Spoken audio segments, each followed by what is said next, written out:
एक बार फिर से जुड़ चुके हैं, मैं आऊंगा आपके पास। प्रकाश, बताएं, प्रधानमंत्री ने यूरोप टूर कैंसिल किया है, ब्रीफिंग भी आज नहीं होनी है, क्या मालूमात है?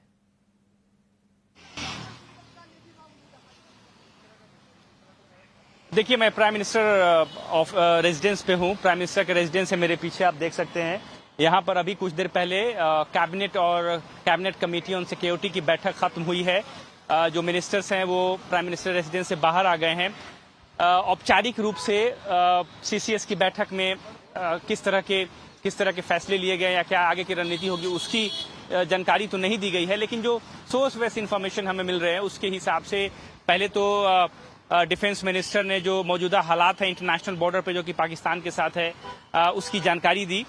विस्तृत रूप से प्रधानमंत्री को जो मौजूदा हालात है उसकी समीक्षा की गई।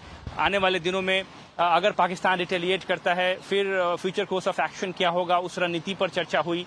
जो डिप्लोमेटिक लेवल पे इस मसले को कैसे उठाया जाए इस मसले पर भी चर्चा हुई, जैसा कि हमें सोर्स बता रहे हैं। और भारत पूरी तरीके से तैयार है किसी भी मिस एडवेंचर का जवाब देने के लिए। और जैसा कि आपको पता है 9 ठिकानों पर, आतंकवादी ठिकानों पर इंडियन फोर्सेस ने अटैक किए हैं और एक तरीके से साफ संकेत दिया है कि अगर पाकिस्तान और पाकिस्तान पोषित आतंकवादी अगर सिविलियंस की हत्या करते हैं तो भारत चुप नहीं बैठेगा और घुसकर मारेगा। और उसके संकेत हमने देखे।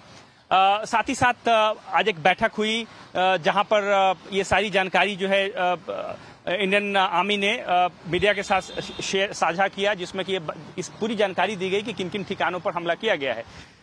उसके बाद कैबिनेट की बैठक हुई, सीसीएस की बैठक के बाद, जहां पर डिफेंस मिनिस्टर ने कैबिनेट को भी जो मौजूदा हालात हैं उसके बारे में जानकारी दी। आगे की क्या रणनीति होगी, सरकार और इंडियन फोर्सेस किस तरीके से तैयार है, मुस्तैद है, इन तमाम मसलों पर चर्चा की गई है। काफी सेंसिटिव इन्फॉर्मेशन है, लिहाजा सरकार औपचारिक रूप से आगे की रणनीति क्या होगी उसकी जानकारी तो नहीं देगी, लेकिन हाँ, सरकार ने अपने इरादे साफ कर दिए हैं।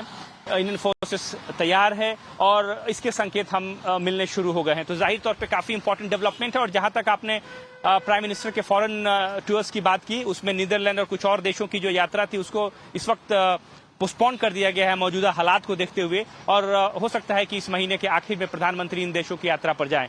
तो ये मौजूदा हालात है, सरकार एक्शन में है, इंडियन फोर्सेस एक्शन में है और किसी भी तरह की जवाबी कार्रवाई के लिए भारत तैयार है। और भारत ने इस बात को स्पष्ट किया है कि ये अटैक पाकिस्तान के ऊपर नहीं है, पाकिस्तान की किसी भी मिलिट्री ऑपरेशंस इंफ्रास्ट्रक्चर को टारगेट नहीं किया गया है। ये अटैक आतंकवादियों के खिलाफ है, आतंकवाद पर अटैक है। उन 9 लोकेशंस जहां पे तमाम आतंकवादी संगठन जो पाकिस्तान में फल फूल रहे हैं उनको टारगेट किया गया है, उनको चुन चुन कर टारगेट किया गया है और कोशिश ये की गई है कि किसी भी सिविलियन को कोई नुकसान न हो। तो भारत सरकार ने प्रोफेशनल तरीके से, इंडियन आर्म फोर्सेस ने प्रोफेशनल तरीके से जो उनका राइट ऑफ रिटेलिएशन है, अगर किसी भी तरह का अटैक उनके ऊपर होता है उसको अंजाम दिया है।